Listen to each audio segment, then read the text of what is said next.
সকালে পাখিদের কিচিরমিচির ডাক শুনে ঘুম ভেঙে গেল আরিয়ানের। আরিয়ান ঘুম ঘুম চোখে ঘরের জানলা দিয়ে বাইরে তাকিয়ে দেখছে কুয়াশার ভেতর থেকে চাদর মুড়িয়ে দিয়ে সকালের সূর্যটা উঠছে কিনা। আরিয়ান দেখতে পেল সূর্যটা পূর্ব আকাশে সকালের মিষ্টি রোদ নিয়ে উঠেছে। আরিয়ান ঘুম থেকে উঠে ফ্রেশ হয়ে নাস্তা করে পড়তে বসে। কিছুক্ষণ বই পড়ে কলেজ যাওয়ার জন্য তৈরি হয়। যদিও সবার মতো আরিয়ানের কলেজে যাওয়ার জন্য তেমন ভালো কোনো পোশাক নেই, তবে ও সবসময় পরিপাটি থাকতে পছন্দ করে এবং ও সবসময় পরিপাটি থাকার চেষ্টা করে। বাসা থেকে একটা চাদর মুড়ি দিয়ে কলেজের উদ্দেশ্যে রওনা দিয়েছে আরিয়ান। সবার মতো দামি পোশাক পরে চলাফেরা করার মতন ওর কোনো সাধ্য নেই, কেননা ও হলো একজন রিক্সাওয়ালার ছেলে। আরিয়ানের বাবা একজন রিক্সা চালক। এই পৃথিবীতে আরিয়ানের বাবা ছাড়া আরিয়ানের আর কেউ নেই। ওর বাবা সারা দিন অনেক কষ্ট করে রিক্সা চালিয়ে ওর পড়াশোনা করে। আরিয়ানও মনোযোগ সহকারে পড়াশোনা করে। ও আপনাদের তো পরিচয় দেওয়া হলো না। গল্পের নায়ক হলো আরিয়ান ইসলাম, বাবার একমাত্র ছেলে। আরিয়ান অনার্স ৩য় বর্ষে পড়াশোনা করে। ভার্সিটির গেট দিয়ে চাদর মুড়ি দিয়ে ভার্সিটির ভেতরে প্রবেশ করলো আরিয়ান।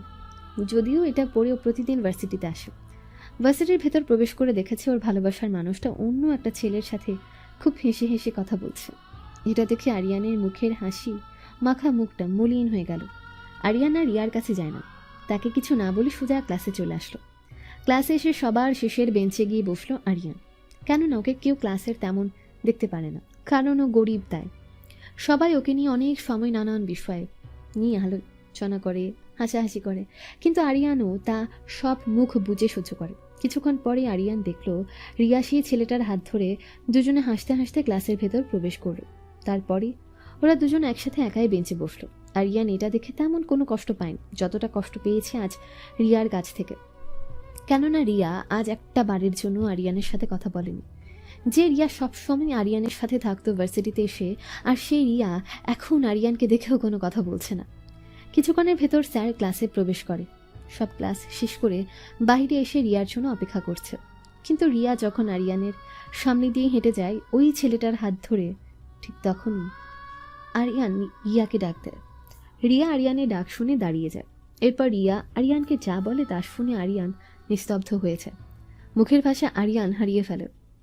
আরিয়ানের চোখ জোড়া ঝাপসা হয়ে আসছিল, যে কোনো সময় চোখ জোড়া থেকে পানি গড়িয়ে পড়বে। রিয়া, শুনো এদিকে। এই ছোট লোকের বাচ্চা, তুই আমার সাথে আমাকে তুমি করে ডাকা শ্বাস পেলি কই?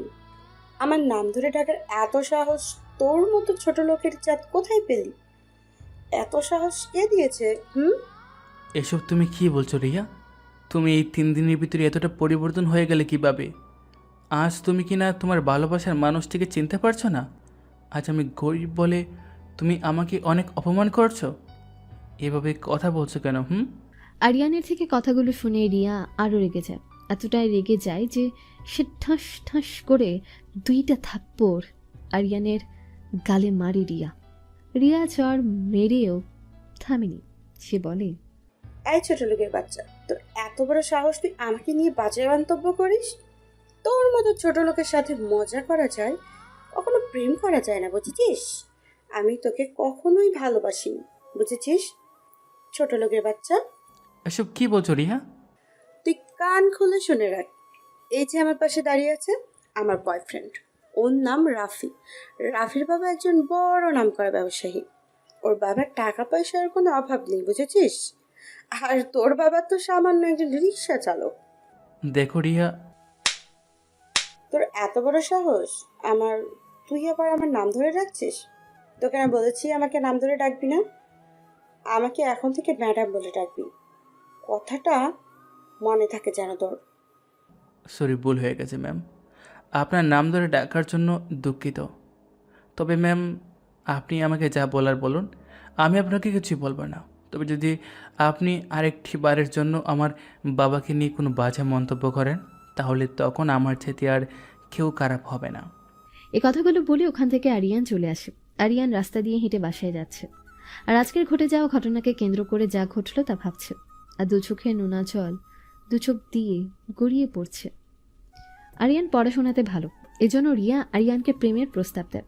আরিয়ান প্রথমে রাজি হয় না, কিন্তু রিয়া আরিয়ানের পিছু ছাড়ে না। একটা সময় আরিয়ানও রিয়াকে ভালোবাসতে শুরু করে। কয়েক মাস ভালোই ছিল। রিয়ার সব নোটসগুলো আরিয়ান করে দিত। একটা সময় রিয়া তার প্রয়োজন মিটিয়ে আরিয়ানকে ইগনোর করে। আর আজ তো বেশ কিছুই হয়ে গেছে। বাসায় এসে আরিয়ান ফ্রেশ হয়ে খাবার খেয়ে একটু বিশ্রাম নেয়। রিয়ার কথা ওর মন থেকে যেন সরছেই না। আজ বিকেলে ঘুম থেকে উঠে আসরের নামাজ পড়ে বাহিরে একটু হাঁটাচলা করতে বের হয় আরিয়ান। রাতে বসে বসে বই পড়ছে আরিয়ান। আর মনে মনে বলছে, আমাকে যে করেই হোক অনেক বড় কিছু করতে হবে, আমাকে সবার থেকে বড় লোক হতে হবে। আজকে আরিয়ানের ভার্সিটিতে আসতে একটু দেরি হয়। আরিয়ান যখনই ভার্সিটির গেট দিয়ে ভেতরে প্রবেশ করে ঠিক তখন রিয়া আরিয়ানকে দেখতে পেয়ে আরিয়ানকে ছোট লোক বলে ওদের কাছে ডেকে নিল। আরিয়ান মুখ বুজে সব সহ্য করে ওদের কাছে গেল। রিয়ার কাছে যাওয়া মাত্রই ঠাস ঠাস থাপ্পড় মারি আরিয়ানের গালে রিয়া। এই ছোট লোকের বাচ্চা, তোর এইখানে আসতে এত দেরি লাগলো কিসের জন্য? তুই একটু তাড়াতাড়ি হেঁটে আসতে পারতি না? কেন ডেকেছেন আমাকে? তুই এই কাগজটাকে নিয়ে ওই যে একটি মেয়ে দাঁড়িয়ে কথা বলছে উল্টো দিক ফিরে, তুই চিঠিটা গিয়ে তাকে দিবি আর বলবি যে চিঠিটা আমরা দিতে বলেছি তোকে। আরিয়ান কোনো কথা না বলে ওদের হাত থেকে চিঠিটা হাতে নিয়ে সোজা চলে আসে সেই মেয়েটির কাছে। কিছুটা ইতস্ততা বোধ নিয়ে আরিয়ান মেয়েটিকে বলল, এই যে শুনছেন? মেয়েটা পেছনে ঘুরে আরিয়ানের দিকে তাকায়। চিঠিটা মেয়েটার সামনে ধরে আরিয়ান বলে, এটা আপনার জন্য। মেয়েটা আরিয়ানের পা থেকে মাথা অবধি তাকালো। মেয়েটা চিঠিটা নিল আরিয়ানের থেকে। সে চিঠির খাম থেকে একটা কাগজে লেখাগুলো পড়তে থাকে। মেয়েটা কাগজে লেখা পড়ে আরিয়ানকে মেয়েটা বলে, তুমি কি আমায় চেনো? না। তাহলে তুমি আমায় এই চিঠিটা দিয়েছো কেন? আপনাকে চিঠিটা ওই যে মেয়ে আর ছেলেগুলো দেখছেন তারা আপনাকে দিতে বলেছে। ও আচ্ছা, ঠিক আছে, আমি এখন তোমার বিষয়ে সব বুঝতে পেরেছি। আচ্ছা, তুমি কি জানো এই চিঠির ভিতরে কি লেখা আছে? চিঠির ভিতরে কী লেখা আছে এই বিষয়ে আমি কিছুই জানি না, কেননা তারা আমায় এই বিষয়ে কিছু বলেনি। আমি কাছে যেতেই আমাকে চর মেরে চিঠিটা দিতে বলে। এই চিঠির ভিতরে প্রেমের প্রস্তাব দেওয়া আছে, আর একটি কাগজে অনেক বাজে কথা লেখা আছে, যা কখনো ভাষায় প্রকাশ করার মতো নয়। ওরা মেয়ে মানুষ হয়ে এইরকম ভাষা চিঠিতে কি করে প্রকাশ করতে পারে তা আমার ভাবতেই লজ্জা লাগে। আসলে আমি জানি না, সত্যি বলছি, বিশ্বাস করুন। আমি মাত্র ভার্সিটিতে এলাম, আমি তো আপনাকে চিনিও না। আচ্ছা, বুঝতে পারছি। তা আপনার সাথে ওরা এমনটা করেছে কেন? বলতে পারি না, হয়তো তারা আমাকে সহ্য করতে পারে না, জানি না আমি কিছু। তবে এতটুকু বলতে পারি যে আমি গরিব বলে এই ভার্সিটির সবাই আমাকে নিয়ে অনেকে ছোটো লোক বলে অপমান করে। ওরা আমার সাথেও খারাপ ব্যবহার করে। দেখুন, আমি আপনার ছোট, কেননা আমি অনার্স প্রথম বর্ষে পড়াশোনা করি। আচ্ছা ঠিক আছে। এই কথাগুলো বলে ওখান থেকে সোজা ক্লাসরুমে চলে আসে আরিয়ান। এভাবে দিন যায় ওর। সেদিন আর কিচ্ছু হয় না। প্রতিদিন রিয়ার থাপ্পড় খাওয়া এবং ওর বিভিন্ন অপমান সহ্য করা, এই নিয়ে কেটে আরিয়ানের যায় 3-4 মাস। বলতে বলতে এখন আরিয়ানের ইয়ার ফাইনাল শুরু হবার সময় হয়ে গেছে। আগামী 2 দিন পরে ওর পরীক্ষা শুরু হয়। 2 দিন পার হয়। আজ আরিয়ানের প্রথম পরীক্ষা হবে হয়তো, তাই সে নিজের রুমে বসে বই পড়ছে। কিছুক্ষণ পর ওর বাবা রহিম এসে তাকে বলে, বাবা আরিয়ান, আজ তো তোমার প্রথম পরীক্ষা, তাই এই উপলক্ষে সব পরিবারের বাবা মা তাদের সন্তানকে অনেক দামি পোশাক আরও অনেক কিছু কিনে দেয়। কিন্তু বাবা, আমি গরিব বলে আজ তোকে কিচ্ছু দিতে পারলাম না, আমায় তুই ক্ষমা করে দিস বাবা। রহিম মিয়া কথাগুলো বলে কান্না করে দেয়। আরিয়ান ওর বাবার চোখের পানি মুছে দেয়। সে বলে, দেখো আব্বু, আমার কিছু লাগবে না, আমার জন্য শুধু তুমি দোয়া কইরো, আমি যাতে পরীক্ষায় ভালো ফলাফল অর্জন করতে পারি আর তোমার কষ্ট দূর করতে পারি। তোর জন্য সবসময় আমি আল্লাহর কাছে দোয়া করি, দেখবি তোর একদিন খুব ভালো হচ্ছে। আরিয়ান তার বাবার সাথে কথা বলে 2 রাকাত নফল নামাজ আদায় করে আবার পড়তে বসে। কিছুক্ষণ বই পড়ে খাবার খেয়ে পরীক্ষা দিতে দিতে যাওয়ার জন্য তৈরি হয়। সবকিছু গুছিয়ে নিয়ে রহিমের কাছ থেকে বিদায় নিয়ে পরীক্ষা দিতে বের হয় আরিয়ান। ভার্সিটির গেট দিয়ে আরিয়ান ঢুকতে যাবে এমন সময় কেউ একজন তাকে পেছন থেকে এসে ইচ্ছা করে ধাক্কা দেয়, যার জন্য আরিয়ান ধাক্কার টাল সামলাতে না পেরে মাটিতে পড়ে যায়। আর আরিয়ান যার উপরে পড়ে তাকে দেখে তো আরিয়ান অবাক হয়, কারণ এই মেয়েটাকেই তো আরিয়ান একদিন চিঠি দিয়েছিল। হঠাৎ আরিয়ানকে কেউ একজন পেছন থেকে ধাক্কা দেবার কারণে সে একটা মেয়ের উপরে গিয়ে পড়ে। আরিয়ান আর মেয়েটা মাটিতে শুয়ে আছে। আরিয়ানেরও কেমন জানি লজ্জা লাগছে। মেয়েটাও লজ্জা পেয়ে উঠে দাঁড়ায়। আরিয়ান মেয়েটাকে দেখে বলে, সরি, আসলে আমার পিছন থেকে কেউ একজন ধাক্কা দিচ্ছে, তার জন্য আমি আপনার গায়ের উপরে পড়ে গেছি। আচ্ছা ঠিক আছে, আমি কিছু মনে করিনি।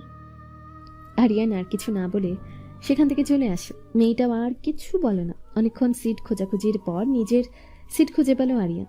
সিটের জায়গা অনুযায়ী বসে পড়লো আরিয়ান। আরিয়ান বসে আছে। কিছুক্ষণ পর দেখে একটু আগে যে মেয়েটা ওর উপর পড়েছিল সেই মেয়েটা আরিয়ানের সিটের পাশে এসে দাঁড়িয়ে আছে। এই যে আমি, মায়া। আপনার নাম কি? জি, আমার নাম আরিয়ান। আমার সিট আপনার পাশেই হলো। যাক, আলহামদুলিল্লাহ, ভালো হয়েছে। আপনি বেশ বিনয়ী। ধন্যবাদ, বসুন এখানে। আপনি একমাত্র আমার সাথে ভালো করে কথা বলেন। আপনার মতো একজন ভালো মানুষের পাশে আমার সিটটা পড়েছে। আপনিও ভালো অনেক। কিছুক্ষণ পরে স্যার আসে। তারপর তাকে পেপার দিল। মনোযোগ সহকারে পরীক্ষার সব প্রশ্নগুলোর উত্তর দিয়ে সবার আগে পরীক্ষার হল থেকে বের হয় আরিয়ান। সবাই ওর পরীক্ষা দেখে অবাক হয়। সে আর ভার্সিটিতে দাঁড়ায় না, সোজা বাসায় চলে আসে। দেখতে দেখতে একে একে ওর সব পরীক্ষাই শেষ হয়। আজ তার শেষ পরীক্ষা। পরীক্ষা শেষ করে রুম থেকে বের হয়ে যখন মাঠের ভেতর আসে তখনই রিয়া আরিয়ানকে ডাকতে। এই ছোট লোকের বাচ্চা, তুই এদিকটা আয়। আরিয়ান রিয়ার কথা মতো রিয়ার কাছে যায়। এছাড়া কিছু করারও নেই ওর। আরিয়ান রিয়ার কাছে যেতেই রিয়া এই ছোট লোকের বাচ্চা কথাটা বলেই রিয়া আরিয়ানের গালে ঠাস ঠাস করে থাপ্পড় মারে। থাপ্পড় শেষ করে রিয়া বলে, এই এত দেরি লাগে কেন আসতে তোর? এই নে 10 টাকা। এই টাকা দিয়ে তুই আমাদের জন্য ওই দোকান থেকে সিগারেট নিয়ে আয় 3টা। ম্যাম, 10 টাকা 3টা সিগারেট তো দোকানদার দিবে না। তুই গিয়ে আমাদের দেখিয়ে দিবি, তাহলেই দোকানদার তোকে সিগারেট দিবে। আচ্ছা ঠিক আছে ম্যাম। আরিয়ান দোকানে চলে যায়। রিয়ার কথা মতো সিগারেট আনে। রিয়ার সামনে এসে বলে, ম্যাম, এই নিন সিগারেট। একটা সিগারেট কেন? দোকানদার নিজেই একটা দিয়েছে ওই 10 টাকায়। আপনাদেরকে দেখিয়ে দিয়েছি, কিন্তু সে বলল আপনাদের সে চেনে না, তাই সে একটা সিগারেট দিছে। ওই ছোট লোকের বাচ্চা, তোর কাছে কি টাকা ছিল না? তা নিয়ে তুই আমাদের জন্য সিগারেট নিয়ে আসতি। সিগারেট যখন আনতে পারিসনি, এখন তুই আমাদের সকালে জুতা মুছে দিবি। মানে কি, আমি কেন মুছবো? আমি বলছি তুই মুছবি, না হলে তোকে এখন থেকে যেতে দিব না, বলে দিলাম। কিন্তু কি রে, তুই এখনো দাঁড়িয়ে আছিস কেন? তাড়াতাড়ি করে আমাদের জুতাগুলো তুই মুছে দে। দেরি করলে কিন্তু তোর খবর আছে। সেটা কখনোই সম্ভব না। এই কথা বলে আরিয়ান ওখান থেকে চলে আসে। রিয়ার প্রতি ওর অনেক রাগ জন্মে, কিন্তু আরিয়ান প্রকাশ করতে পারে না। রিয়ার কথা ভাবতে ভাবতে সে বাসায় চলে আসে। বাসায় এসে দেখে বাড়িতে অনেক লোকজন। বাসায় এত মানুষের ভিড় কিসের? কিছুটা ভিড় ঠেলে আরিয়ানের বাসার ভেতর প্রবেশ করে। রুমের ভেতর প্রবেশ করে। রুমের ভেতরেও অনেকটা ভিড় জমে আছে। ভিড় ঠেলে আরিয়ান যখন আরও কাছে যায় দেখতে পায় এলাকার মসজিদের ইমাম সাহেব ওর আব্বুর শোয়ার খাটের পাশে বসে আছেন। আরিয়ানকে দেখেই সাথে সাথেই তিনি বললেন, আরিয়ান বাবা, তুমি নিজেকে শক্ত করো, কেননা এই পৃথিবীতে কেউই চিরকাল বেঁচে থাকে না। তেমনি তোমার বাবা আল্লাহর ডাকে সাড়া দিয়ে আমাদের সকলের কাছ থেকে বিদায় নিয়েছেন। হুজুরের মুখে তার আব্বুর মৃত্যুর সংবাদ শোনার পর ওর কাছে মনে হচ্ছে যে ওর কাছে সব কিছু কেমন জানে উলট পালট হয়ে যাচ্ছে। পৃথিবীর আপন বলতে কেউ নেই আরিয়ানের। আপন বলতে এতদিন বাবা ছিল, আর আজ সেও আরিয়ানকে একা ছেড়ে চলে গেল। একজন পুলিশ বলে, আরিয়ান তো তোমার নাম।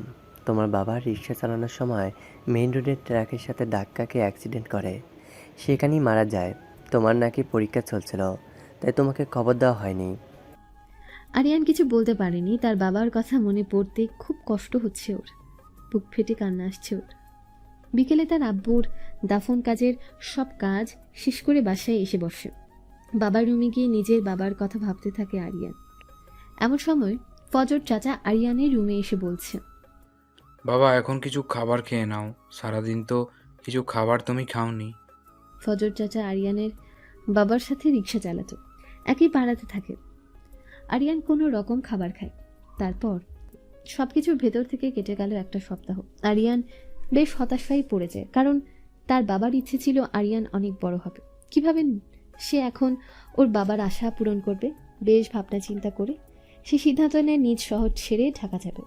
তাই রাতে নিজের সব পোশাক গুছিয়ে নিয়ে ঢাকার উদ্দেশ্যে রওনা হয় আরিয়ান।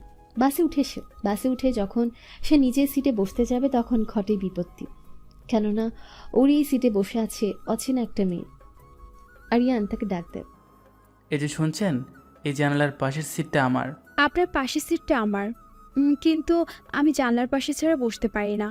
আপনি যদি কিছু না মনে করেন তাহলে আপনি আমার সিটে বসেন। কি আর করার, আরিয়ানের অনেক সাধের জানালার পাশের সিটটা মেয়েটার জন্য ছেড়ে দিল আরিয়ান। সে আর কিছু বলল না। আরিয়ান মেয়েটার রাখা সিটে বসে পড়ে। আরিয়ানের মাথায় অনেক চিন্তা ঘুরপাক খাচ্ছে।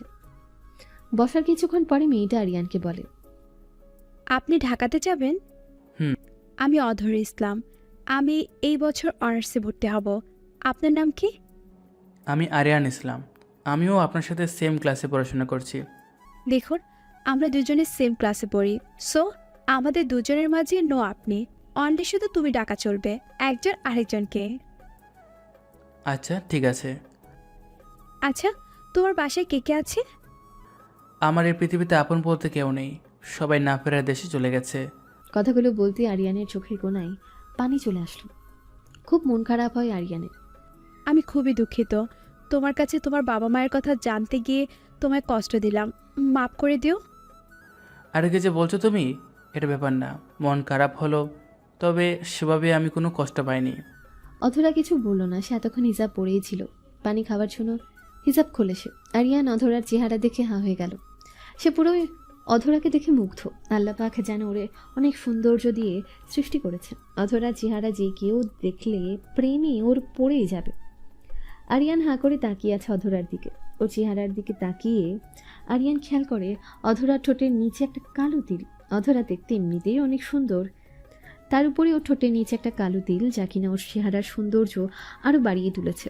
আরিয়ান অধরাকে দেখে অনেকটা বলতে গেলে প্রেমে পড়ে গেছে। তবে প্রেমে পড়া ভালো, কিন্তু বাঁশ খাওয়া কিন্তু ভালো না।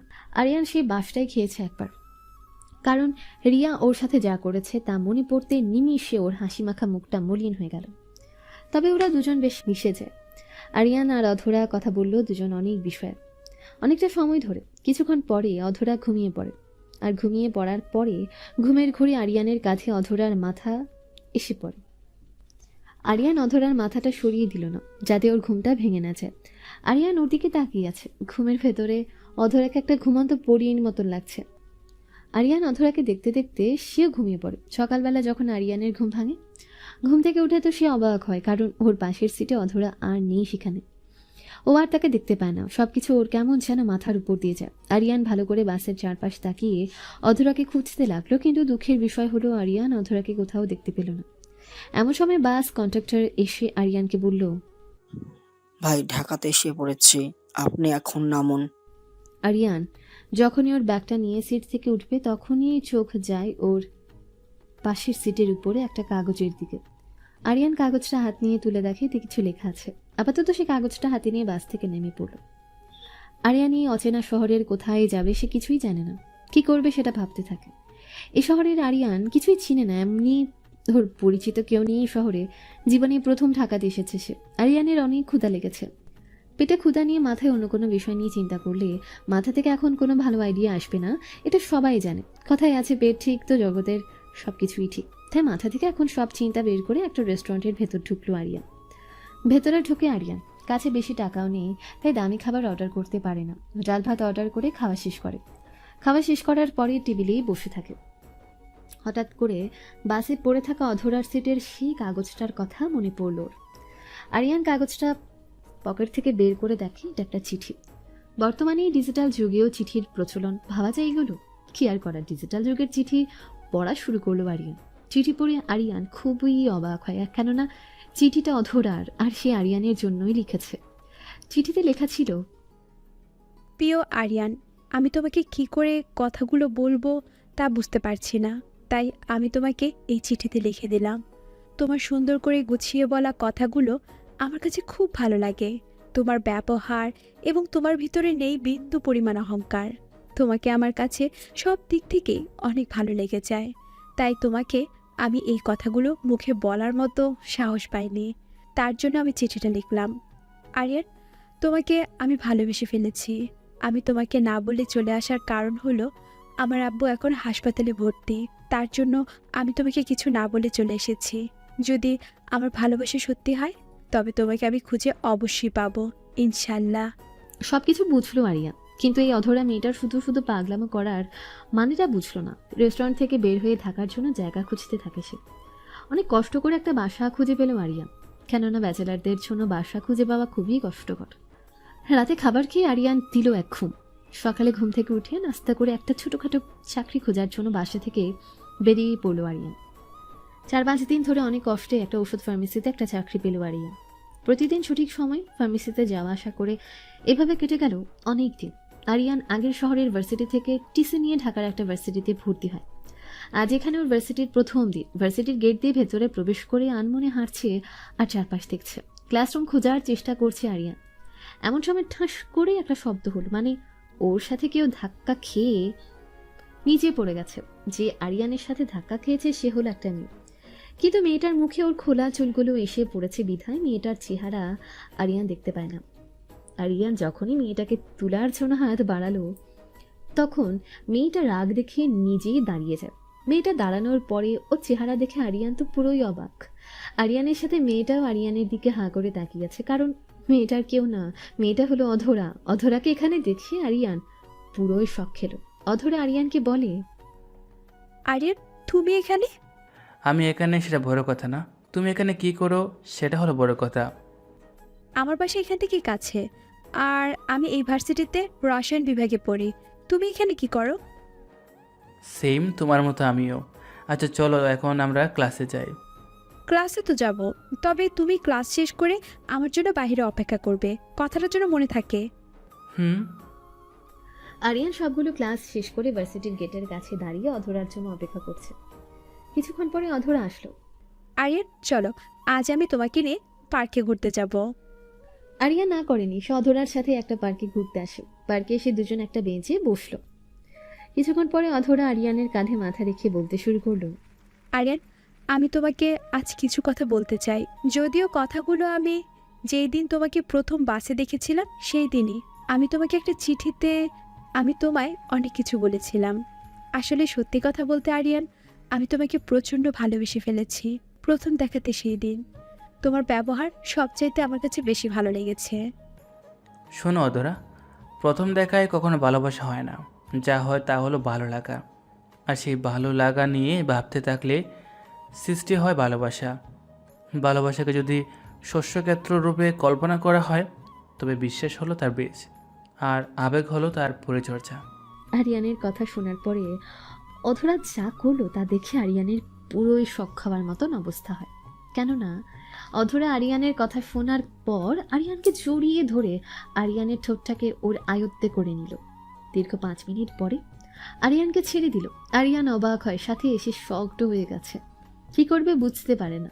তবে অধরার এমন ব্যবহারে আরিয়ানের মাথাটা গরম হয়ে গেল। রাগ এসে জমা হয় আরিয়ানের চোখে মুখে। সে রেগে অধরাকে বলে, দেখো অধরা, আমি এগুলো পছন্দ করি না, আমি সব ছেলেদের মতো না। আর সেটা যদি ভেবে থাকো সেটা হবে তোমার ভুল ধারণা। আমি এগুলো বিয়ের আগে কোনো মেয়েদের সাথে করতে পারবো না। ইসলাম বিবাহের আগে এইসব কিছু করতে নিষেধ করে দিচ্ছে। তাছাড়া এসব আমার অপছন্দ। আমার কাছে সুষ্ঠু প্রেম দরকার, যেখানে আমরা একে অপরকে কেয়ার করব, ভালোবাসা দিব অনেক বেশি, মনের ভালোবাসা বিশালতা পাবে। আরিয়ানোর কথাগুলো শেষ করে অধরার দিকে তাকায়। অধরা আরিয়ানের দিকে এসব কথা শুনে হাঁ করে তাকিয়ে আছে। আরিয়ান আবার অধরাকে প্রশ্ন করলো, অধরা তুমি এমনভাবে হা করে তাকিয়ে আছো কেন? কী তো ভাবছো? কিরে কথা বলো না কেন? পাগল একটা। আরিয়ান আমি তোমাকে পরীক্ষা করার জন্য এবং আমি তোমাকে ভালোবাসি কিসের জন্য সেটা বোঝাবার জন্যই আমি তোমার সাথে এমনটা করেছি। তুমি সব ছেলেদের মতো না, সবার থেকে আলাদা। তুমি মেয়েদের ইজ্জত এবং মেয়েদের সম্মান করো।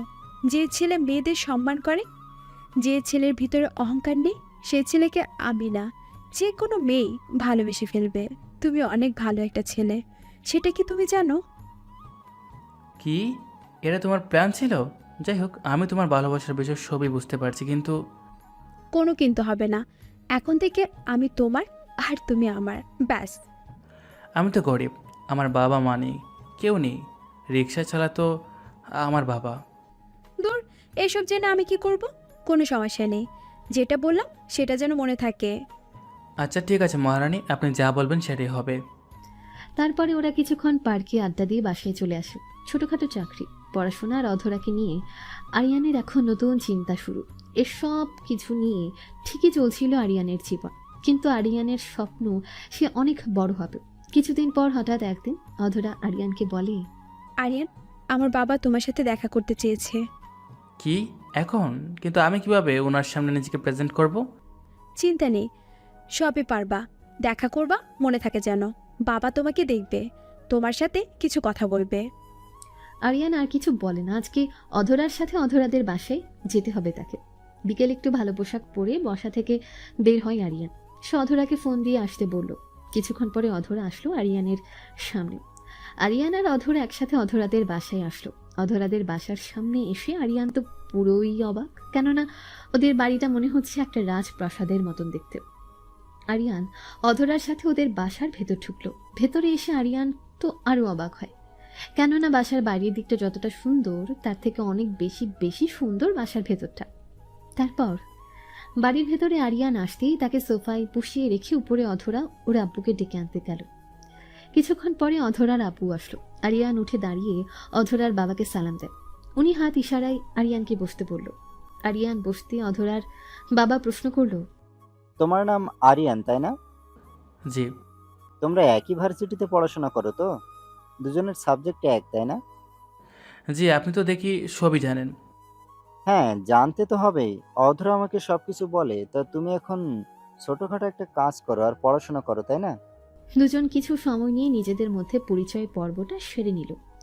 আরো কিছু সময় কথা বলার পর অধরাকে ওর আব্বু বলল, কিরে, এখানে বসে কি করিস? যা আরিয়ানের জন্য চা নাস্তা নিয়ে আয়। অধরা ওদের থেকে চলে যায় আরিয়ানদের জন্য চা নাস্তা আনার জন্য। অধরা উপরে যাওয়ার পরে অধরার আব্বু আরিয়ানকে বলল, আরিয়ান, আমার মেয়েটি তোমাকে অনেক ভালোবাসে, কিন্তু তুমি আমার মেয়েকে ভালো না বেশি তুমি ভালোবেসেছো ওর টাকাকে। বিশ্বাস করেন তৌফিক আঙ্কেল, আমি এর আগে জানতাম না যে অধরা এত বড় পরিবারের মেয়ে। তা আগে জানলে আমি কখনই ওর সাথে রিলেশন করতাম না। তোমার কি আছে? কিছুই নেই। আমার মেয়েকে আজ পর্যন্ত কোনো কিছুর চাওয়া অপূর্ণ রাখিনি, তবে আজ তোমাকে সে চায়, সেটা আমি অপূর্ণ রাখবো। তোমাদের মতো ছোট লোক ছেলেরা ধনী মেয়ে দেখলেই তাদের সাথে প্রেমের অভিনয় করে তাদের সব সম্পত্তি আত্মসাৎ করার চিন্তায় থাকে। তোমাদের মতো ছোট লোকদের আমার ভালো করেই চেনা আছে, বুঝছো? আরিয়ান অধরার বাবার কথাগুলো মুখ বুজে সহ্য করতে থাকে। তবে অধরার বাবা থামে না। সে আরো বলে, তুমি ছোট লোকের জাত, সেটা সব সময় থাকবা। তোমার ধান্দা হলো আমার মেয়েকে ভুলিয়ে ভালিয়ে তার সব সম্পত্তি নিজের নামে করা। তোমাদের মতো ছোট লোকরা এসব ছাড়া কিছুই বোঝে না। এটা হলো তোমাদের প্ল্যান, যাতে বড়লোক মেয়েদের খুঁজে বের করে তাদের টার্গেট করে পটিয়ে তাদের মাধ্যমে টাকা হাতানোর ধান্দা তোমরাই পারো। আরিয়ানের মুখ দিয়ে কথা বের হয় না। আরিয়ান একদম চুপচাপ বসে আছে ওনার সামনে।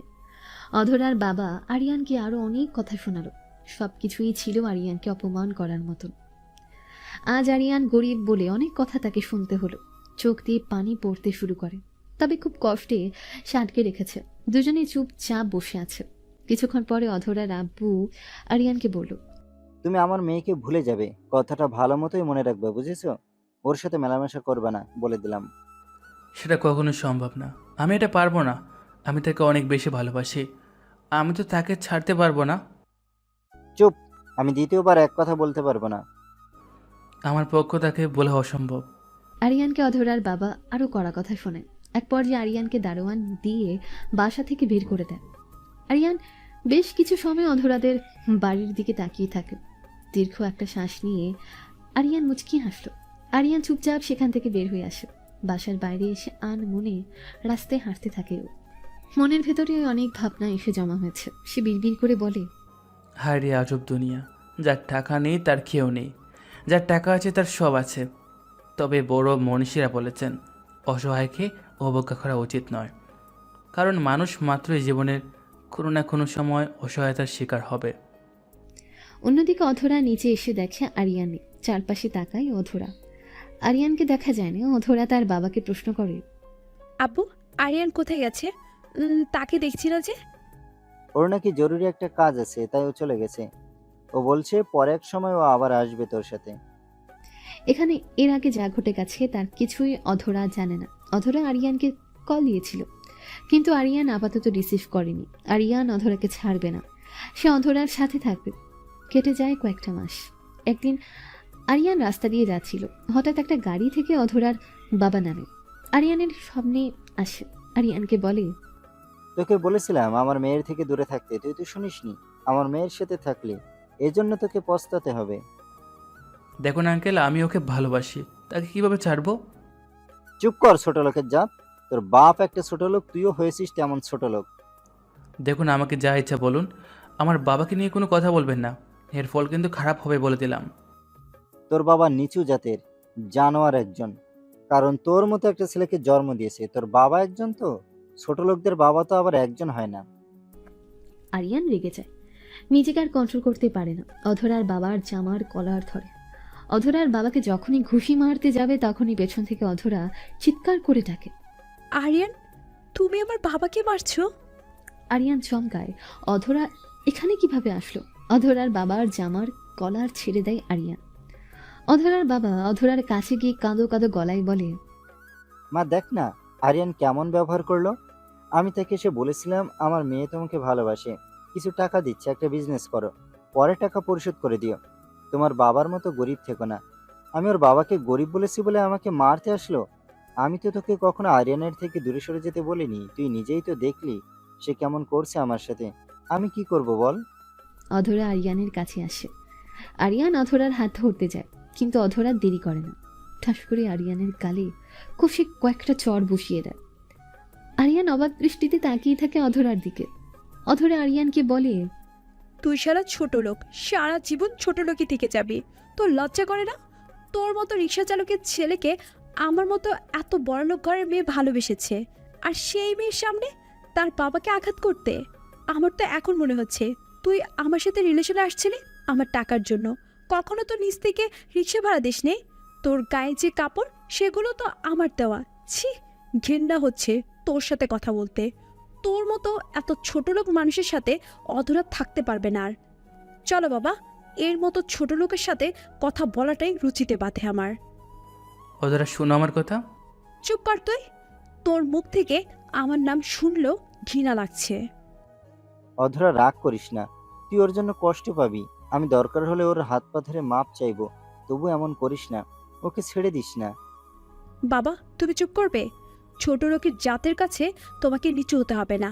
চলো এখান থেকে। অধরা গাড়িতে ওঠে। অধরার বাবা আরিয়ানের কাছে আসে। তিনি বলেন, কেমন হলো গেমসটা? এবার পারলে নিজেকে ঠিক করো, বুঝেছিস? উনি চলে যায় অধরাকে নিয়ে। আরিয়ান বুঝে যায় সবকিছু অধরার বাবা ইচ্ছে করেই প্ল্যান করে এখানে এসে এমন গেমস খেলছে। কিন্তু অধরা আরিয়ানকে বুঝলো না। অধরা তাকে ছেড়ে চলে যায়। 5 বছর পার হয়ে যায়। একদিন বসে আছে আরিয়ান। হঠাৎ আরিয়ানের ফোনে একটা কল আসে। ফোনের স্ক্রিনের দিকে তাকায় সে। আরিয়ান খুব অবাক হয়ে মোবাইলের দিকে তাকিয়ে আছে। নাম্বারটা আগে থেকেই সেভ করা, কিন্তু সেটা থেকে কখনো কল আসেনি। দীর্ঘ এত বছর পর হঠাৎ সে নাম্বার থেকে কল আসাতে আরিয়ান অবাক না হয়ে পারছে না। প্রায় 5টা বছর পরে সেই নাম্বার থেকে কল। মোবাইলের স্ক্রিনে খুব সুন্দর করে লেখা, অধরা কলিং। 5 বছর আগে অধরার সাথে ব্রেকআপ হয়ে যায় আরিয়ানের। ফোন বাজতে থাকে।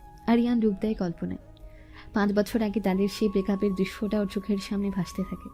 তারপরও আরিয়ান অনেক চেষ্টা করেছিল অধরাকে বোঝাতে। 4 মাস অধরার বাড়ির সামনে পড়ে থাকার পর অধরা একদিন আরিয়ানের সামনে আসে, ঠিকমতো কথা বলে। আরিয়ান প্রথমে ভেবেছিল অধরা হয়তো তাকে সঠিক বুঝে আবার ভালোবাসবে, কিন্তু অধরা এসে খুব ঠান্ডা মেজাজে বলেছিল, আমি রিলেশনটা কন্টিনিউ করতে পারবো না। সিরিয়াস হয়ে বলছি। আগেও বলেছি, এবারও বলছি। কি হয়েছে? আগে তো আমার কথাগুলো শুনবে তুমি, নিজের মতো সব বলছো। অধরা খুব নির্লিপ্ত ভঙ্গিতে উত্তর দিল, আমার কাজিনের সাথে বর্তমানে আমার একটা রিলেশন আছে, আমি সেটাই কন্টিনিউ করতে চাই। তোমার সাথে থাকতে পারবো না। চলে যাও সামনে থেকে। কুকুরের মতো সামনে পড়ে থাকবে না। অধরার মুখে এমন কথা শুনে আরিয়ান বিশ্বাস করতে পারে না। তার বাবার বিষয় নিয়ে অধরা একেবারে চলে যেতেও পারত। আরিয়ান তাকে বোঝাতে পারত, কিন্তু এভাবে অধরা কথাটা বলবে আরিয়ান যেন বিশ্বাসই করতে পারছে না। তাই আরিয়ান বলল, আরে দূর, ফাজলামি করো কেন? শোনো, সেদিন তোমার বাবার সাথে কি হয়েছিল। আরিয়ান, তুমি কি রাস্তার কুকুর? তোমার বাবাও কি এরকমই ছিল? তোমাকে কি বলেছি সেটা শোনো না? আসলে বাবা ঠিকই বলতো, ছোট লোকদের সাথে মিশতে নেই, তারা কেবল নিতে চায়, দিতে না।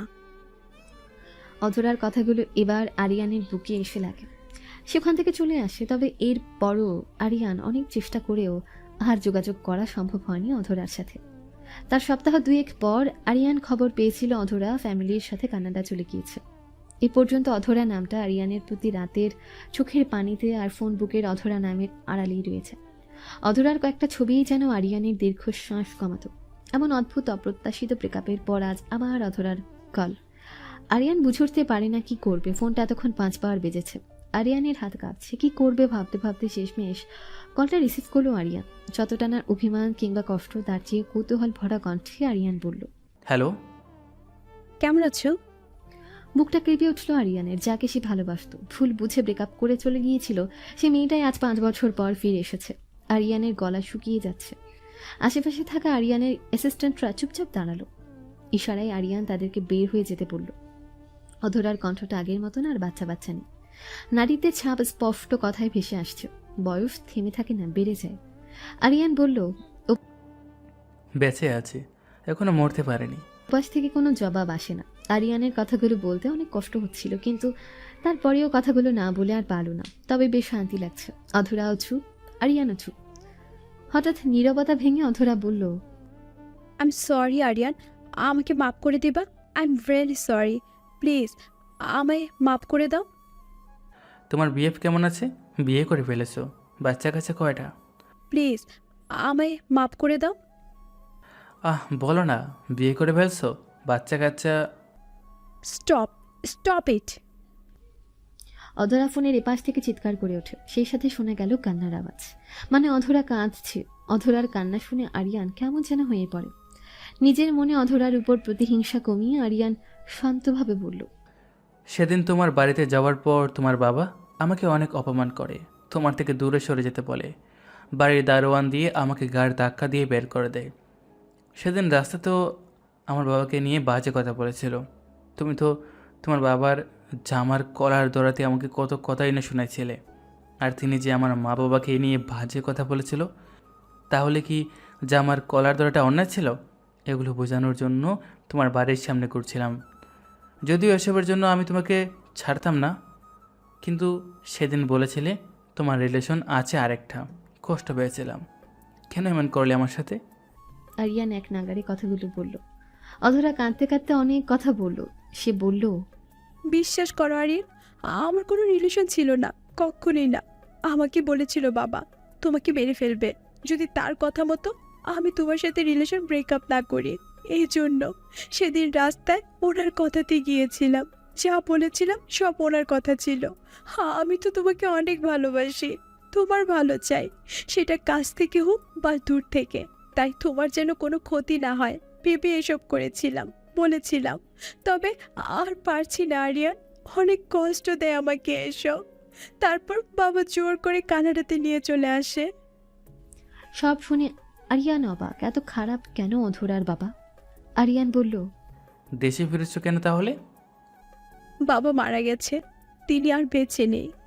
অভিমানী প্রেমিকের সব দণ্ড নিমিষেই চুরমার হয়ে গেল। অভিমানী প্রেমিক আরিয়ান শুধু বলল অধরাকে, তুমি কোথায় এখন? দেখা করো প্লিজ, আমি তোমাকে দেখতে চাই। দেখা তো করবই। তোমাকে একটা রেস্টুরেন্টের অ্যাড্রেস দিচ্ছি, তুমি সেখানে চলে আসো। ঠিক আছে। আরিয়ান অফিস থেকে বের হয়। অধরা যে দামি রেস্টুরেন্টের ঠিকানা দিয়েছে সেটা হলো আরিয়ানের নিচে। আরিয়ান নিজের দামি পোশাক খুলে অল্প টাকার পোশাক পরে ট্যাক্সি গাড়ি নিয়ে বেরিয়ে পড়ল অধরার দেওয়া ঠিকানায়। কিছু সময় পরে আরিয়ান সেখানে এসে পৌঁছায়। আশেপাশে তাকায়, কোথাও তো কাউকে দেখা যাচ্ছে না। আরিয়ান আরও একবার তাকায়। একদম শেষের এক কোণাতে একটা বেঞ্চে একজন মেয়ে বসে আছে। তার টেবিলে কেউ নেই। আরিয়ানের কাছে মেয়েটাকে কিছুটা চেনা লাগলেও অনেকটা অচেনা মনে হচ্ছে। আরিয়ান ধীর পায়ে মেয়েটার কাছে আসলো। তবে আরিয়ানের ধারণা সে অধরা হবে। তাই আরিয়ান গুটি গুটি পায়ে সে মেয়েটার দিকে এগিয়ে যেতে থাকে। মেয়েটার কাছে গিয়ে আরিয়ান বলল, আচ্ছা, আপনি কে? আপনাকে কেমন চেনা চেনা মনে হচ্ছে, আবার অচেনা লাগছে। কিছু মনে না করলে আপনার পরিচয়টা কি জানতে পারি? অবশ্যই। তবে আমাকে তুমি চিনতে পারছো না। তোমার তো দেখে কোনো পরিবর্তনই হয়নি, সেই আগের মতোই আছো। নর্মাল শার্ট প্যান্ট, গরিব থেকে গেলা। যাই হোক, আমি হলাম অধর ইসলাম, যার জন্য তুমি এখানে এসেছো। আমি সেই। ও, আমি আরিয়ান। হ্যাঁ, আমি জানি তুমি আরিয়ান, একটুও বদলাওনি, সেই আগের মতো গরিব বেশ। অধরার কথা শুনে আরিয়ান মুচকি হাসল। অধরা কিছু বলল না। আরিয়ান সামনের চেয়ারে বসল। অধরা আরিয়ানের দিকে তাকিয়ে প্রশ্ন করে, কি খাবে বলো? তোমার যা ইচ্ছা। ঠিক আছে। ওয়েটার, দুটো মাটন, চিকেন মশলা, জুস আর। অধরা আরো অনেক খাবার অর্ডার দিল। আরিয়ান চুপচাপ বসে আছে। অধরার খাবার অর্ডারের লিস্ট শুনতে থাকে। ওয়েটার চলে যেতেই অধরা বলল, এভাবে ডাকতে হবে না, তোমার চিন্তা নেই, বিল সব আমি দিব। ও আচ্ছা। হ্যাঁ, তুমি দিতে পারবে না জানি। তো বলো, কেমন আছো? এই তো ভালো, তুমি? আমিও। বাবা মারা গিয়েছে মাসখানেকের বেশি হলো। আমি মাসখানেক ধরে এখানে আছি। যে বাবার জন্য তোমাকে ছাড়লাম, সে বাবা মরার আগে তোমাকে নিয়ে কথা বলল। ও চিন্তা নেই, আমি ওনাকে মাফ করে দিয়েছি। রিক্সা চালকের ছেলে আমি, এত মান অভিমান নিয়ে কি আর জীবন চলে? অধরা কিছু বলল না। আরিয়ানও কিছু বলল না। একটু পর খাবারও চলে আসে, বড় টেবিল ভরা খাবার। দুজনের সামনে খাবার সাজিয়ে দেওয়া হয়েছে। অধরা জানে না আরিয়ান নিজেই রেস্টুরেন্টের মালিক। আরিয়ান ভেতরে ঢোকার আগেই সব স্টাফদের অভিনয় করতে বলেছে, মানে তাকে না চেনার অভিনয় আর কি। আরিয়ান খাচ্ছে না। অধরা বলে, কি হলো, খাচ্ছ না কেন? খাও। এভাবে খাবারের দিকে তাকিয়ে কি দেখো? এমনিতেই। ও, বুঝতে পেরেছি। এতগুলো দামি খাবার কখনো একসাথে দেখোনি, তাই খাচ্ছ না। বললাম তো, কোনো চিন্তা নেই, শুরু করো। আচ্ছা। দুজনে খাবার খেতে শুরু করে। খাওয়ার এক পর্যায়ে আরিয়ান জিজ্ঞাসা করলো, তারপর বলো কি করছো এখন, মানে প্রফেশনালি? বাবার বিজনেসে জয়েন করব। তোমার বাবার না জুসের বিজনেস আছে, বড় একটা কোম্পানি? হ্যাঁ, তুমি তো দেখি এটা জানোই। হ্যাঁ তা একটু জানি। তোমার বাবা মনে হয় অনেক টাকার ঋণ আছে, সেগুলো দেখো একটু। মানে তোমার বাবার কোম্পানি লস সামলাতে এয়ার গ্রুপ অ্যান্ড কোম্পানি থেকে 10 কোটি টাকা ঋণ নিয়েছিল। এটা আমি জানি, দেখেছিলাম পত্রিকাতে, তাই বললাম।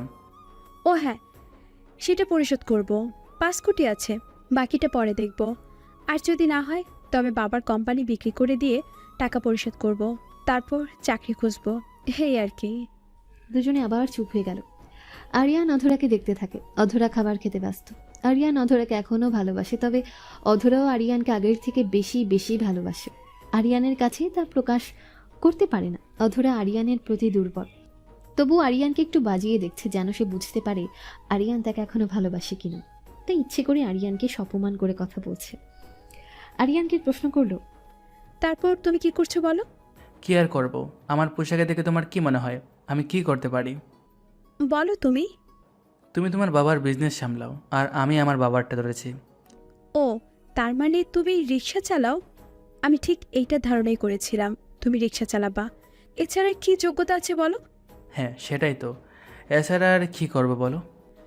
পড়াশোনা তো তেমন করনি মনে হয়, তাই না? না, পড়াশোনা করে কি হবে, চাকরি হয় না, তাই রিক্সা চালিয়ে বেড়াই। ভালো করেছো, তুমি এইটাই ভালো পারবা। দুজনে খাবার শেষ করে।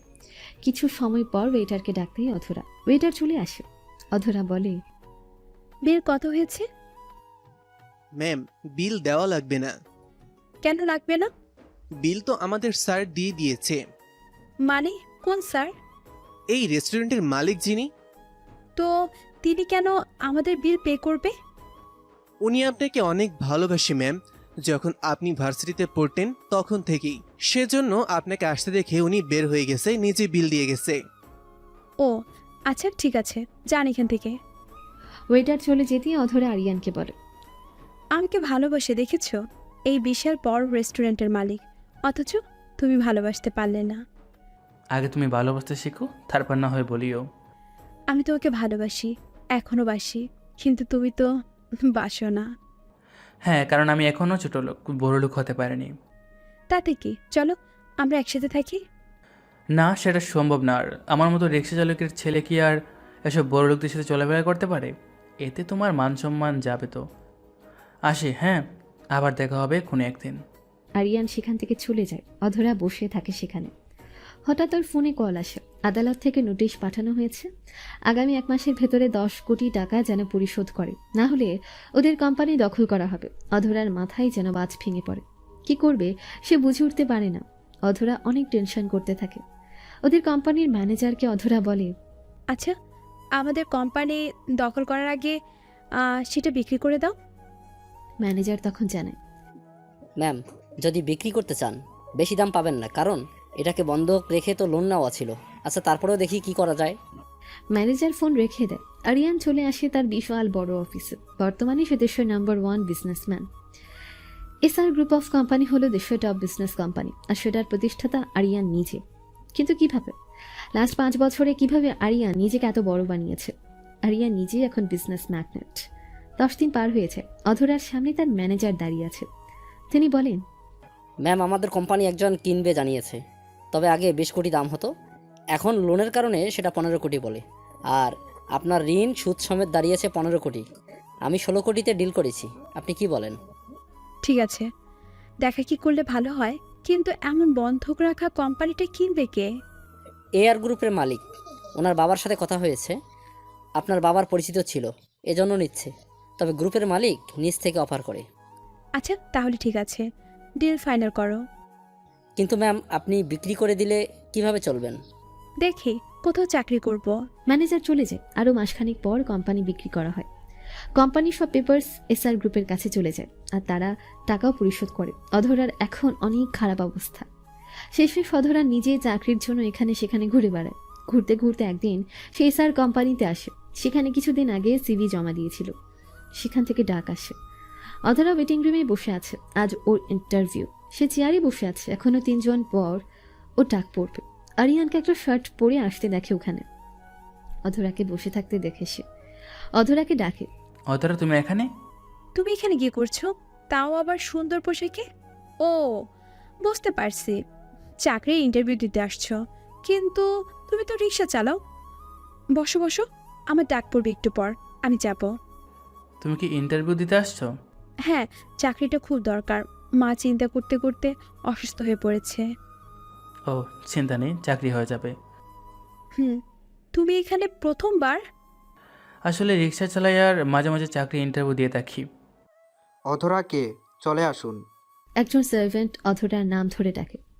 অধরা উঠে দাঁড়িয়ে আরিয়ানকে বলে, দোয়া করিও। হ্যাঁ। অধরা চলে যায়। আরিয়ান ফোন বের করে ওর ম্যানেজারকে কল দেয়। অধরা ভেতরে প্রবেশ করতেই আরিয়ানের ম্যানেজার প্রশ্ন করে, আপনি কি অধরা? জি। আপনার ইন্টারভিউ দিতে হবে না, আপনার চাকরি হয়ে গেছে। মানে কিভাবে? আমাদের স্যার আপনাকে ভালোবাসে, তাই আপনাকে দেখেছে এখানে, এর জন্য চাকরি হয়ে গেছে। ও। অধরা দ্রুত রুম থেকে বের হয়। আরিয়ানের পাশে এসে বসে। অধরার চোখে মুখে খুশির ছাপ। অধরাকে আরিয়ান বলে, কি চাকরি হলো? হ্যাঁ, আমি অনেক খুশি আজ। তবে রেস্টুরেন্টের মালিক আর এখানকার মালিক নাকি আমাকে ভালোবাসে। বুঝলাম না এনারা কারা? তুমি ছাড়া আর কে বা ভালোবাসবে আমাকে? দেখতে সুন্দরী, ভালোবাসতেই পারে। অধরার চোখে মুখে খুশির ছাপ। আরিয়ান ভালো করে অধরার দিকে তাকিয়ে অধরাকে দেখতে থাকে। এত খুশি অধরাকে অনেক বছর পর হতে দেখে আরিয়ানেরও অনেক বেশি ভালো লাগছে। সাবেক প্রেমিকার দিকে তাকিয়ে অভিমানী প্রেমিক আরিয়ান বলল, তারপর এখন ফিউচার প্ল্যান কি? বড় কোম্পানিতে চাকরি পেলে আর আমি ঘুরে ঘুরে চাকরি পাই না। জানি না, তবে আমি জয়েন হয়ে নেই, তোমাকেও নিয়ে আসবে এখানে। আচ্ছা ঠিক আছে। তুমি তো রিক্সা চালাও, তুমি তো একটা করো, বিয়ে সাথে করে ফেলো একটা। করবো, দেখা যাক কবে সেই সুযোগ আসে। হ্যাঁ, আমাকে জানিও। তুমি আমাকে নিয়ে আবার কোনো স্বপ্ন দেখছো না তো? অধরা আরিয়ানের দিকে খুব অসহায়ের মতন তাকালো। সত্যি আরিয়ানকে নিয়ে অধরা এমন কিছু স্বপ্ন দেখছে। আরিয়ান বুঝতে পেরে বলল, কি অদ্ভুত ভাবনা ভাবছো, আমি তো গরিব, আর তাছাড়া আমার কি কোনো লাইফ নেই? তুমি কি ভাবছো সারা জীবন ওয়েট করবো তোমার জন্য? ও, আই এম সরি, ভাবছিলাম চাকরিটা পেয়েছি, দুজনে বিয়ে করে সংসার চালাবো। কখনো এটা আর সম্ভব না। অধরা উঠে দাঁড়ালো। ওর চোখে পানি টলমল করছে। অফিস থেকে বের হতে থাকে। দরজার দিকে পা বাড়ালো। আরিয়ান মুচকি হাসলো। মেয়েরা হয়তো এভাবেই কান্না লুকায়। আসলে মেয়েরা যার জন্য কান্না করে তাকে দেখায় না, কিন্তু পুরো পৃথিবীকে দেখায়। চোখের পানি কি মায়াবী অপচয়। আরিয়ান পেছন থেকে অধরার হাতটা টেনে ধরলো। অধরা আরিয়ানের দিকে ঘুরতেই আরিয়ান হাসি মুখে বলল, এই কোম্পানিতে একটা লবণ ফ্যাক্টরি আছে, সেখানে নোনতার মান দিন দিন কমে যাচ্ছে। তুমি জয়েন হয়ে ভালোই করেছো। কয়েক ফোঁটা চোখের পানি দিয়ে যাবা রোজ। চোখের পানি লবণাক্ত বহন করে। আরিয়ানের কথা শুনে অধরা কেঁদে ফেলল। এত কাঁদো কেন? অবশ্য ভালোই হয়েছে, আমাদের সংসারে লবণ কিনতে হবে না, তোমার চোখের পানিতেই হয়ে যাবে। চোখের পানিতে লবণ থাকে। অধরার কান্নার বেগ আরও বেড়ে গেল। সত্যিকারের ভালোবাসা হলে হারালে সে আবার ফিরে আসবে ইনশাল্লাহ। আর এটাই হলো বাস্তবতা। আরিয়ান বলল, চলো একটা পার্কে ঘুরে আসি, তোমার সাথে আমার কথা আছে। অধরা কিছু বলে না, আরিয়ানের হাত ছেড়ে দিয়ে বের হয়। 2 দিন পর আরিয়ান অধরাদের বাড়িতে আসে। অধরা অফিস শেষ করে কিছু সময় আগে বাড়িতে ফিরেছে। অধরা জানি না আরিয়ানের অফিসে অধরার চাকরি হয়েছে। কাঁধে গামছা ভিজিয়ে অধরাদের বাড়ির ভেতর আসে। প্রায় 5.5 বছর পর আরিয়ান এখানে এসেছে। বাড়ির রংটা আর আগের মতন নেই, একদম জ্বলে গিয়েছে। বাড়ির গেটে সেই গলা ধাক্কা দিয়ে দারোয়ানেরও কোনো হদিশ নেই। রংচটা কালার বাড়িটাতে। কি ব্যাপার, তুমি এখানে এখানে কেন আসছো? চলে যাও। অধরা, তোমার সাথে আমার কথা আছে। কি কথা? আমার জন্য তো কেউ অপেক্ষা করে না, তাহলে কেন কথা থাকবে? একটু বোঝার চেষ্টা করো। তুমি কেন এমন করছো? আগে শুনবা তো। আগেও আমার কথা শোনোনি তুমি, চলে গিয়েছিলে নিচ থেকে। চাইলেই আমরা একসাথে থেকে সব সমস্যা দূর করতে পারতাম, কিন্তু তুমি পাশে ছিলে না। আচ্ছা ঠিক আছে, বলো কি বলবা। আরিয়ান অধরার দিকে তাকায়। অধরার চোখ মুখ শুকনো হয়ে আছে। রিক্সা চালকের ছেলে আজ সে কোটি টাকার মালিক। সে ছেলেটা আজ ছদ্মবেশে নিজের প্রেমিকার বাড়িতে আছে। প্রেমিকা জানেই না তারই পরিবার থেকে অপমানিত হওয়া ছেলেটা আজ বাংলাদেশের টপ 1 বিজনেসম্যান। যে কোম্পানিতে অধরা চাকরি করে সেটা আরিয়ানেরই। আরিয়ান অধরাকে বলল, জানো, এখানে ঠিক 5 বছর আগে এসে বসেছিলাম। তোমার বাবা অনেক কথা শুনিয়েছিল, তোমাকে কিছু বলেনি। তোমার বাবাকেই বলেছিলাম, আঙ্কেল, আপনি যতই আমাকে অধরার থেকে দূরে সরিয়ে দেন না কেন, আমি অধরাকে ছাড়তে পারবো না। বিশ্বাস করো অধরা, আমি আগেও তোমাকে ভালোবাসতাম, এখনও বাসি। তাহলে আমাকে বিয়ে করতে সমস্যা কি? সমস্যা তো আছে। হ্যাঁ, সেটা কি বলো আমাকে। আরিয়ান একটু থামল, তারপর জোরে শ্বাস নিতে থাকলো। দেখো, তুমি তখনও বড়লোক ঘরের মেয়ে ছিলে, আমি তখনও ছোটো লোকই ছিলাম। আজও সব হারিয়েও বড় কোম্পানিতে চাকরি করো। আমি সেখানে একজন রিক্সা চালক। আমাকে তুমি মানিয়ে নিয়ে থাকতে পারবা? হ্যাঁ, কেন পারবো না? আমি তো আগেও তোমাকে ভালোবাসি। আচ্ছা, চলো আমার সাথে একটা পার্কে যাব। আরিয়ান অধরার হাত ধরে বাহিরে আসলো। দুজন বাড়ি থেকে বের হয়। অধরার মন খারাপ অনেক। দুজনে একটা রিক্সা নিয়ে পার্কের সামনে আসে। অধরা রিক্সা থেকে নেমে ভাড়া দিতে গেলে অধরাকে বলে, আপা, ভাড়া লাগবো না। ভাড়া লাগবে না মানে কি? হ্যাঁ, ভাড়া লাগবে না। কেন তা? আরে, আমি না রিক্সা চালাই, তো যারা রিক্সা চালায় তাদের থেকে অন্য রিক্সা চালকেরা ভাড়া নেয় না। চলো তো তুমি। ও। আরিয়ান অধরাকে নিয়ে একটা পার্কের মধ্যে প্রবেশ করে। দুজনে হাঁটতে হাঁটতে একটা বেঞ্চের কাছে আসে। দুজনে সেই বেঞ্চে বসলো। দুজনের মধ্যে এখনো অনেকটা দূরত্ব। আরিয়ান একটু সরে আসে অধরার দিকে, অধরাও সরে আসে আরিয়ানের দিকে। আরিয়ানকে অবাক করে দিয়ে অধরা ওর কাঁধে মাথা রাখলো। দুজনে চুপ করে থাকে অনেক সময়। আরও কিছু সময় পর অধরা আরিয়ানের কাঁধে মাথা রাখলো। আচ্ছা আরিয়ান, তুমি আমায় একটা সত্যি কথা বলবে? আমার প্রতি তোমার অনেক রাগ, তাই না? আরে না, রাগ ছিল না, অভিমান ছিল। তোমার বাবার প্রতি ছিল রাগ। বাবা স্ট্রোক করে মারা যায়। তোমাকে বলেছিল খুঁজে বের করতে। তুমি ভালো ছেলে, আমাকে হ্যাপি রাখতে পারবা। যে মানুষটা তোমাকে মেরে ফেলবে বলে হুমকি দিয়ে আমাকে দূরে সরিয়ে রাখে, তোমার ভালোর জন্য কষ্ট মেনে নিয়ে দূরে থেকেছি। সেই মানুষটা তোমাকে খুঁজছিল। আমার বাবাকে মাফ করে দিও আরিয়ান। ওনাকে অনেক আগে মাফ করে দিয়েছি। ওনার প্রতি আমার কোনো রাগ নেই, আর সবটা শেষ করে দিয়েছি। ভালো থাকুক উনি। এরপর দুজনে অনেকটা সময় গল্প করে। তারপর সেখান থেকে চলে আসে দুজন। কয়েকদিন চলে যায়। আরিয়ান আজকে ডেকেছে অধরাকে, কিন্তু অধরা বলে, আরিয়ান, আজকে অফিসে অনেক কাজ আছে। আজকে আমার কোম্পানির মালিক আসবে মিটিংয়ে। একটা ফাংশন হবে, সেখানে দারোয়ান থেকে শুরু করে সব স্টাফদের থাকতে হবে। আজকে যেতে পারবো না গো। আজকে আমাদের সেই দিন যেদিন তুমি আমাকে প্রপোজ করেছিলে। প্রতি বছর আমি একাই সেই জায়গাতে যেতাম, সেই পুরনো পার্কে, সেই পুরনো ব্রেঞ্চটাতে গিয়ে বসতাম। চলো না। আরিয়ানের বায়না শুনে অধরার মন খারাপ হয়েছে, কিন্তু সে যে যেতে পারবে না কালকে। তাকে সকাল সকাল বের হয়ে যেতে হবে। মনটা শক্ত করে আরিয়ানকে না করে দেয়। আরিয়ানা আর কিছু বলে না। পরের দিন অফিসের বিরাট বড় হলরুমে সব স্টাফদের ডাকা হয়েছে। এসআর গ্রুপের এটাই হলো মেইন অফিস, আর মেইন অফিসেই চাকরি করে অধরা। সবাইকে আজ আসতে হয়েছে এখানে। কোম্পানির মালিক এসে আজ বক্তৃতা দেবেন। অধরা বসেছে সামনের সারিতে। মাইকে ম্যানেজার সাহেব বলল, এখনই আমাদের স্যার চলে আসবে। যারা নতুন চাকরি পেয়েছে তারা স্যারকে এখনও দেখেননি। স্যার সব সময় অফিসে আসে না, আজকে স্যারের সাথে তারাও দেখা করতে পারবেন। সবার জন্য রইল শুভকামনা। ওই তো স্যার চলে এসেছে। সবাই ঘুরে তাকায়। ডার্ক ব্লু কালারের ব্লেজার, ভেতরে সাদা শার্ট আর ডার্ক ব্লু কালারের প্যান্টের সাথে সাদা জুতো, মুখে একটা কালো মাস্ক পরা, স্টেজের দিকে এগিয়ে আসতে থাকে। পেছনে অনেকগুলো সিকিউরিটি গার্ড। স্টেজে আসলেন তিনি, মাইক হাতে বললেন, আজকে আপনাদের ডেকেছি বিশেষ একটা কাজে। আজকে আমার জন্য একটা স্পেশাল দিন। এই দিনে প্রথম AR কোম্পানি যাত্রা শুরু করেছিল। আপনারা কি এর নাম জানেন? এতে আরিয়ান আর আরতে রহমান, আরিয়ান রহমান গ্রুপ। নতুনদের জন্য শুভকামনা রইল। কথাটা শেষ করেই আরিয়ান তার মুখ থেকে মাস্কটা খুলে ফেলল। সব ক্যামেরা লাইট ওর ফেসের দিকে করা। অধরাও তাকিয়ে আছে সেদিকে। এটা তো নিজের আরিয়ান। আরিয়ানকে দেখে অধরা দাঁড়িয়ে যায়। সে ওর চোখকে বিশ্বাস করতে পারছে না, এটা তার আরিয়ান। কিভাবে কি? কিছু সময় পর মিটিং শেষ হয়। লাঞ্চ আওয়ার শেষে যে যার কেবিনে বসা। হঠাৎ অধরাকে পিয়ন ডাক দিয়ে বলে বড় স্যার ডেকেছে তার রুমে। অধরা দুরু দুরু বুকে দরজার কাছে আসে। দরজা খুলে বলে, ভিতরে আসতে পারি? অধরা যায়। আরিয়ানকে দেখে সে এখনো ঘোর কাটাতে পারেনি। আরিয়ান বলল, এভাবে তাকিয়ে আছো কেন? কিছু হয়েছে? এখন তো যেতে পারো নাকি আমার সাথে সেই পুরনো পার্কে? স্যার আসলে মানে আরে কিসের স্যার? চলো তো তুমি। আমি তোমার আরিয়ান, স্যার নয়। এরপর আরিয়ান অধরাকে নিয়ে এসে পুরনো পার্কে চলে আসে। অধরা প্রশ্ন করে, এসব কিভাবে কি হলো আরিয়ান? আমি না বুঝতে পারছি না। সব হয়েছে সময়ের ধারণায়। তাহলে বলো, তুমি এই কয় বছরে এত কিছু করলে কি করে? শুনতে যখন চাচ্ছ তাহলে শোনো। আমি যখন ছোটো ছিলাম তখন থেকে আমার সবাই অবহেলা করতো, কেননা আমি ছিলাম গরিব। তাই সবাই আমার সাথে অমনটি করতো। তবে আমার আব্বুর ইচ্ছা ছিল বা স্বপ্ন ছিল যে আমি লেখাপড়া করে অনেক বড় হয়ে কোনো অফিসার হব। আমি সব বাধাকে উপেক্ষা করে পড়াশোনা চালিয়ে যাই। আমার জীবনের প্রথম যে ভালোবাসার মানুষটি ছিল সে আমার সাথে ছলনা করে, আমাকে ধোঁকা দেয়।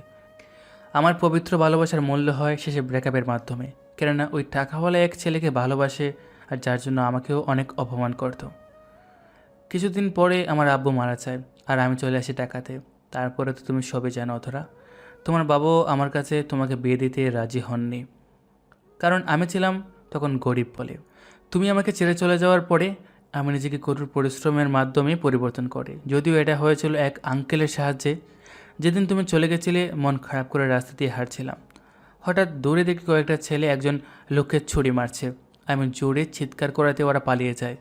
দৌড়ে ওনার কাছে আসি, হাসপাতালে নিয়ে যাই, রক্ত দিয়ে ওনাকে সুস্থ করি।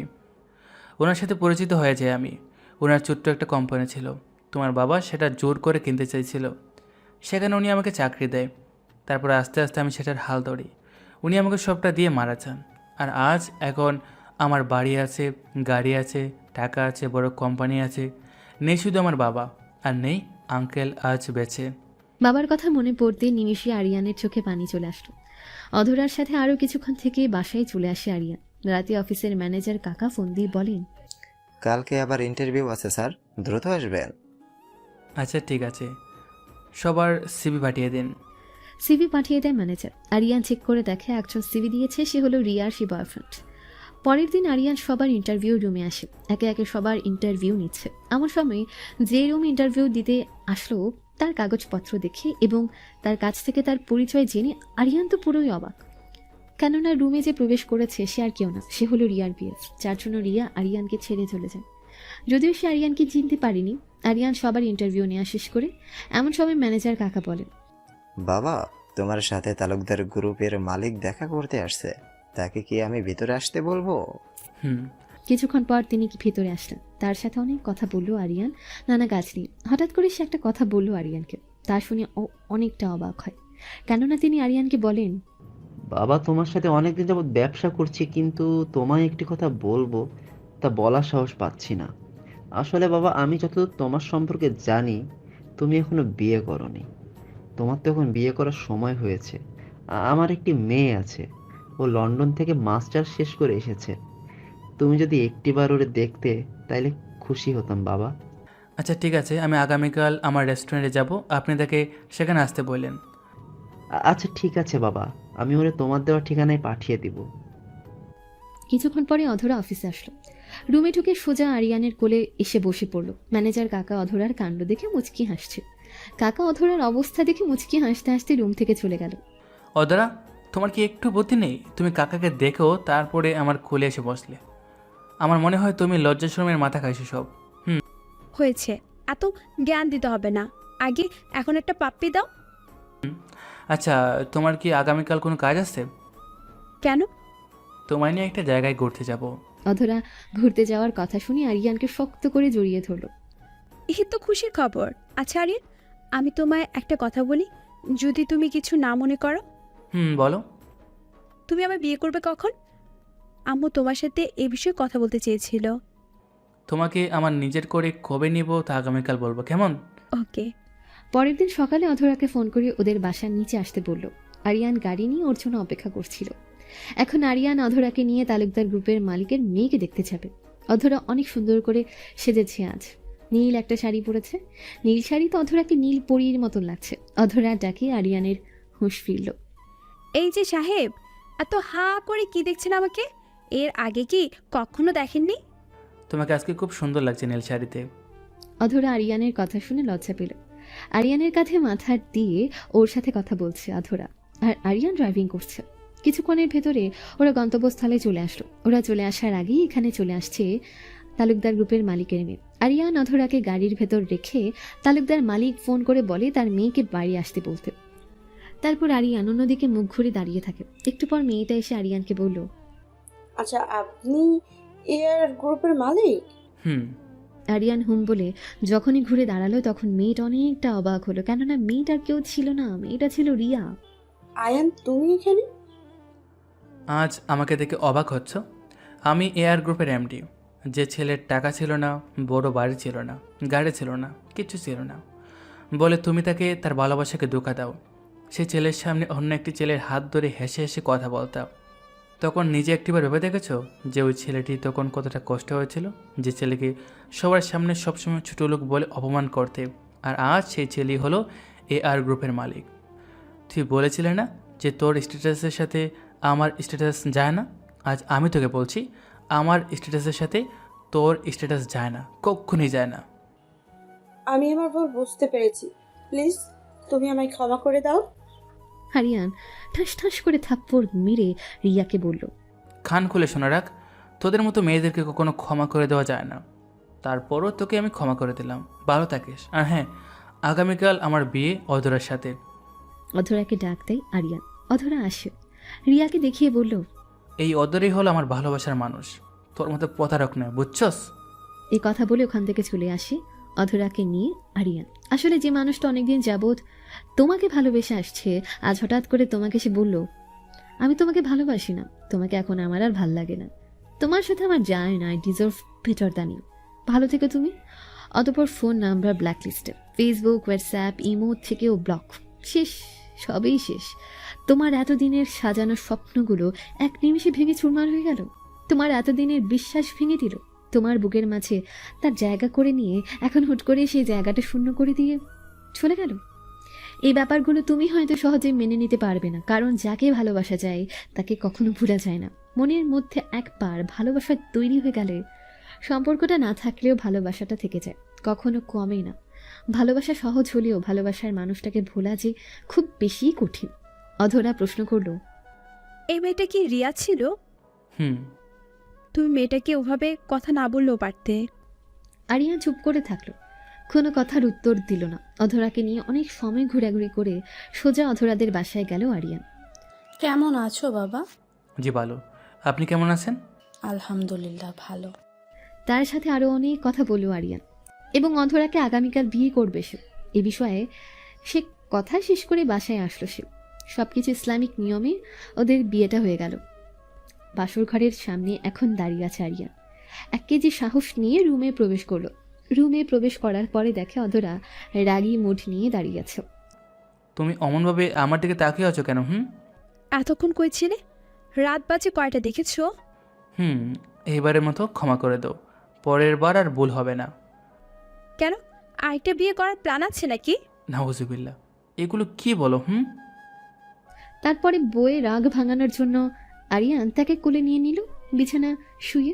তারপরে তা না জানলেও চলবে, আপনাদের সবাই তাদের জন্য দোয়া করবেন, আশীর্বাদ করবেন, এমন ভালোবাসা যেন সবার হোক। যাই হোক, আজকের গল্পটা কেমন লেগেছে অবশ্যই অবশ্যই কমেন্ট করে জানাতে ভুলবেন না। দেখা হচ্ছে নতুন কোনো গল্পে।